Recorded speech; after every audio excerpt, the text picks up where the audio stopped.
Okay, given the function f of x is equal to negative 2x minus 2, the first thing we're going to do is graph that. We start at negative 2. Oops, that's positive 2. Negative 2. And then down 2 over 1. Down 2 over 1. So here is the graph. There is a restriction on the domain. And that restriction is for x being negative 2 to x being 3. So really this is the graph that I'm working with, 3.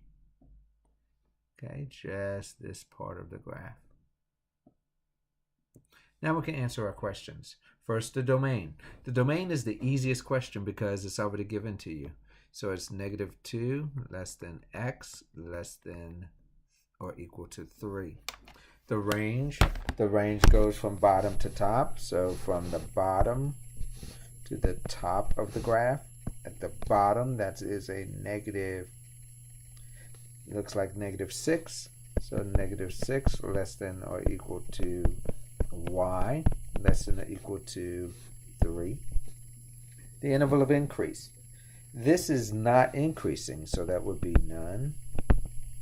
The interval of decrease is decreasing over the domain.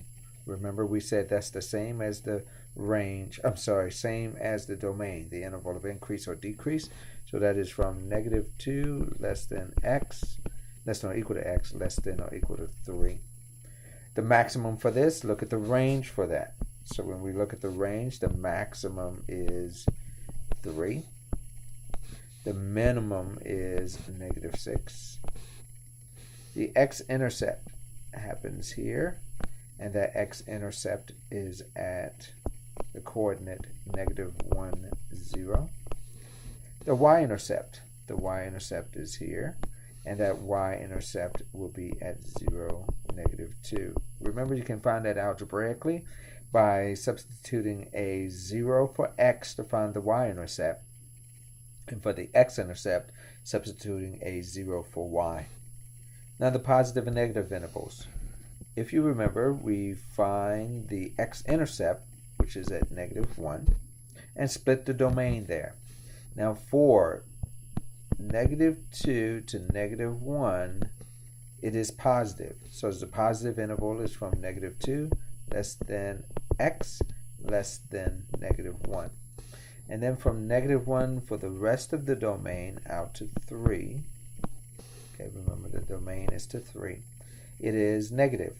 So that's from negative 1 less than x less than 3 for your domain, or the negative interval. Okay? All right, so now we got to add end behavior. Now, end behavior is what happens to the end of the graph as you go from negative infinity to positive infinity, or vice versa. So looking at this function, notice the graph as the x values get bigger. So as the x's go this way towards positive infinity, notice what happens to the graph. The graph goes up towards y value being positive infinity. As the x values get smaller, so meaning going in this direction towards negative infinity, the f of x function, here's the graph, and it goes towards a y value of negative infinity.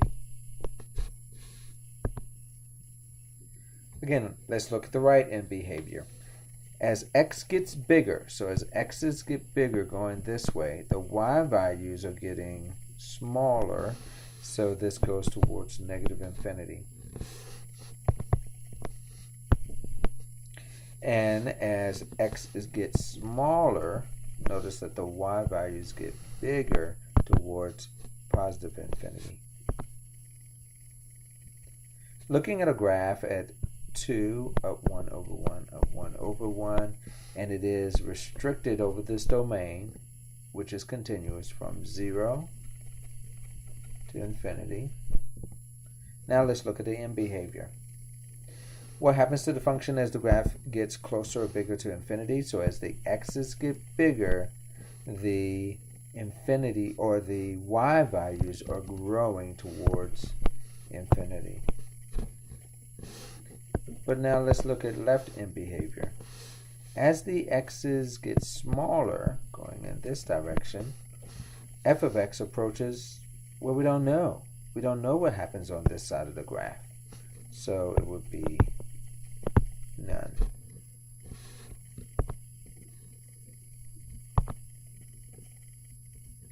For the exponential graphs, first, let's look at the asymptote. The asymptote for this one is at 0. And if we draw a table of x and y values using maybe -1, 0, and 1, then at -1 it would be at 12. At 0 it would be 3. And at 1 it would be 0.75. Plotting those points, at -1 it's 12, 3, 6, 9, 12. At 0 is 3. And at 1 it's 0.75. So about here. So here is the graph of that function. Now let's look at end behavior. As x gets bigger, going in this direction, as the x's get bigger, the y values get closer and closer to 0.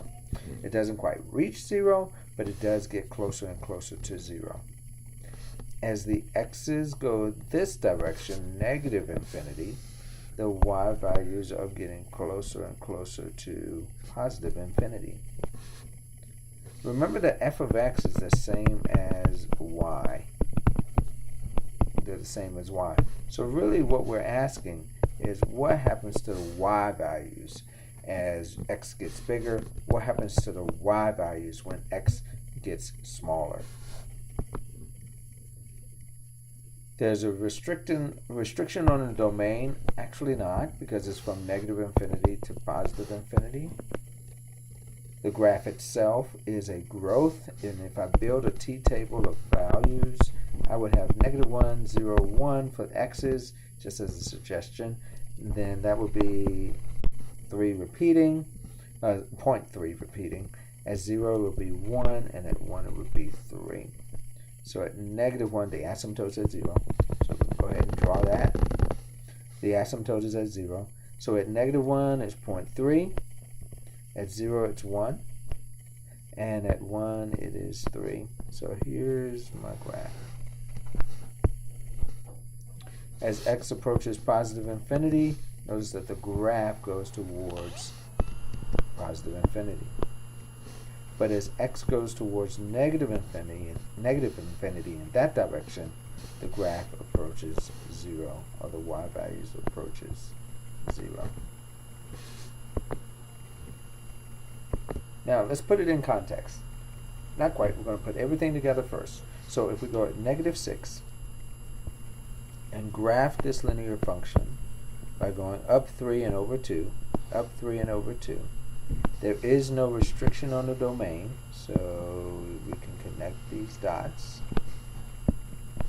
Remembering this is negative infinity, positive infinity, negative infinity, positive infinity.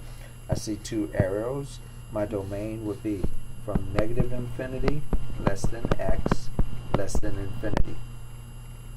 For the range will be from bottom to top. There are no restrictions. So from negative infinity, less than y, less than infinity. This is increasing, so the interval of increasing is the increase is the same as the domain.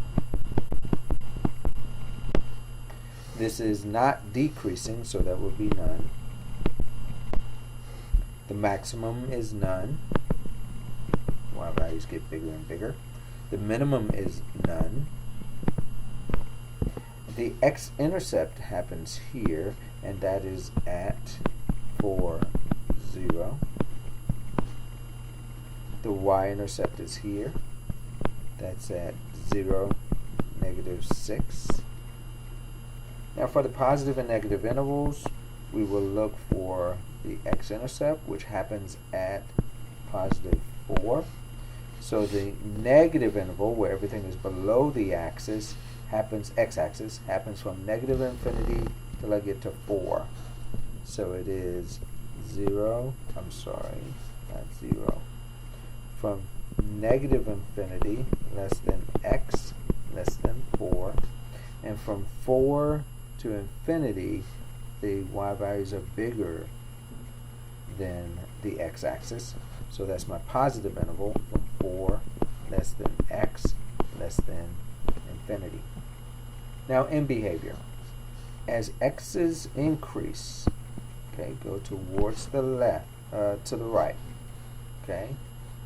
So it will be as x approaches infinity, as they get bigger, the y values f of x approaches also positive infinity. As the x's get smaller, going towards negative infinity, the y values are approaching, looks like, negative infinity. In context, NASA Space Agency launched a probe, and the probe of the International Space Center has a current speed of 46 miles per hour. Let's say this is the starting value of 46 miles per hour. And the speed increases at a rate of 20 kilometers per minute.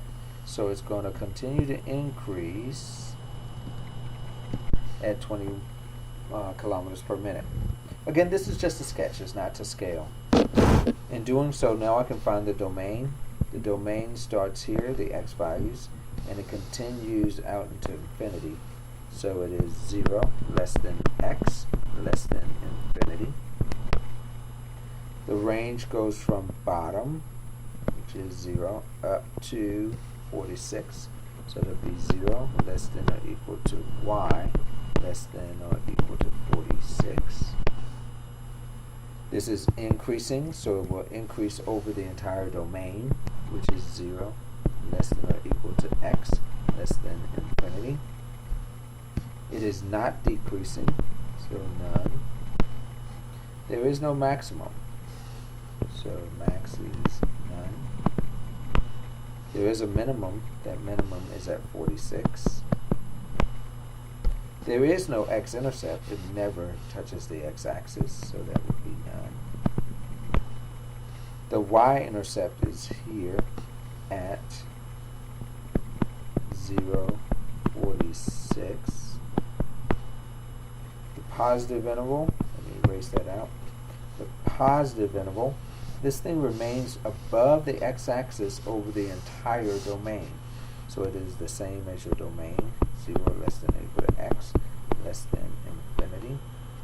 The negative interval, it never goes below the x-axis, so that is none. And for right-hand behavior, as x's get bigger, so as x approaches infinity, f of x, the y values, keep growing to infinity. But the left-hand behavior, as x gets smaller, you notice this comes to here, and we don't know what happens after that. So we're going to say as x approaches negative infinity, f of x approaches, we don't know.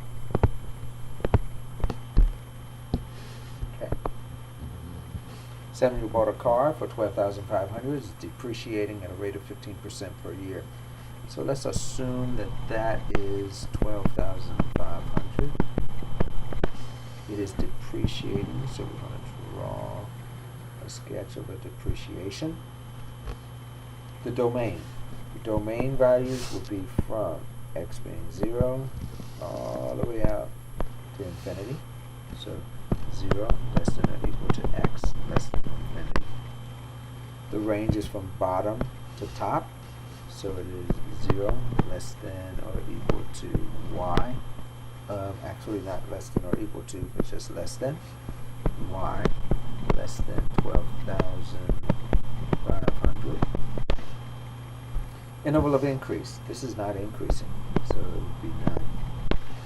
Interval of decrease. It is decreasing over the entire domain, so 0 less than or equal to x less than infinity. The maximum for this is 12,500. But the minimum is none. It never reaches 0. It never crosses the x-axis, so that'll be none. and the y-intercept happens here at 0, 12,500. Positive interval. This is above the x-axis over the entire domain, so it is the same as your domain. The negative interval. This never goes below the x-axis. Now as x approaches negative infinity, so as x approaches negative infinity, the function is increasing, but we don't know where it stops increasing. It may stop there. We can't say infinity, so we're going to say no because we really don't know. And then the x approaches infinity, f of x approaches 0.